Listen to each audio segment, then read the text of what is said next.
பாடல் 17 வாக்தேவியின் சூழ கொலுவிருத்தல். சமித்ரீபீர்வாசாம் சசிமணிசிலாபங்கருச்சிபிः வசின்யாத்யாபீஸ்வாம்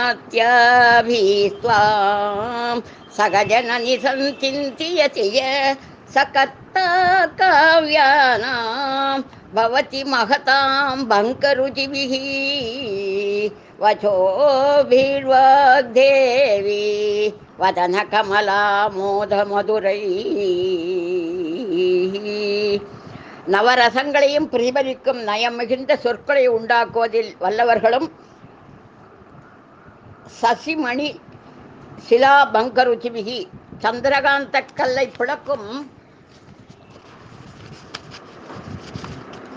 பிளக்கும் போது தோன்றும் காந்தியும் வண்ணமும் உடையவர்களும் வசின்யாபீத்வாம் சகஜனனி முதலான 8 வாக்தேவிகளுடன் கூட துவயம் யா சஞ்சித்யாமி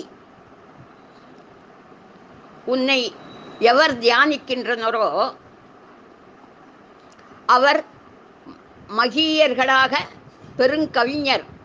கவிஞர்களாக போல் சொல்லின் சொல்லான சரஸ்வதியின் முத்தாமரையின் பரிமாளம் போன்று மிக இனிமையாக சொல்வன்மை மிக்க அரும் பெரும் காவியங்களை இயற்றும் வல்லமை படைத்தவர்களாகிறார்கள்.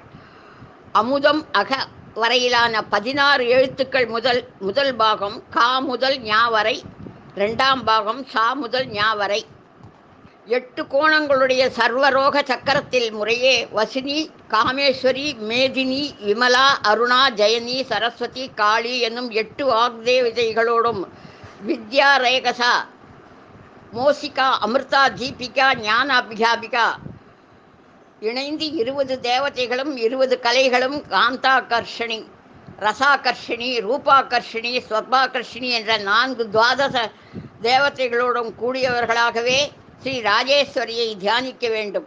இவ்வாறு தியானிப்பவர்கள் மிக பெரும் கவிகளாகவும் கேட்போரை வசீகரிக்கும் சொல்வன்மை பெற்றவர்களாகவும் பெரும் புகழோடும் விளங்குவார்கள்.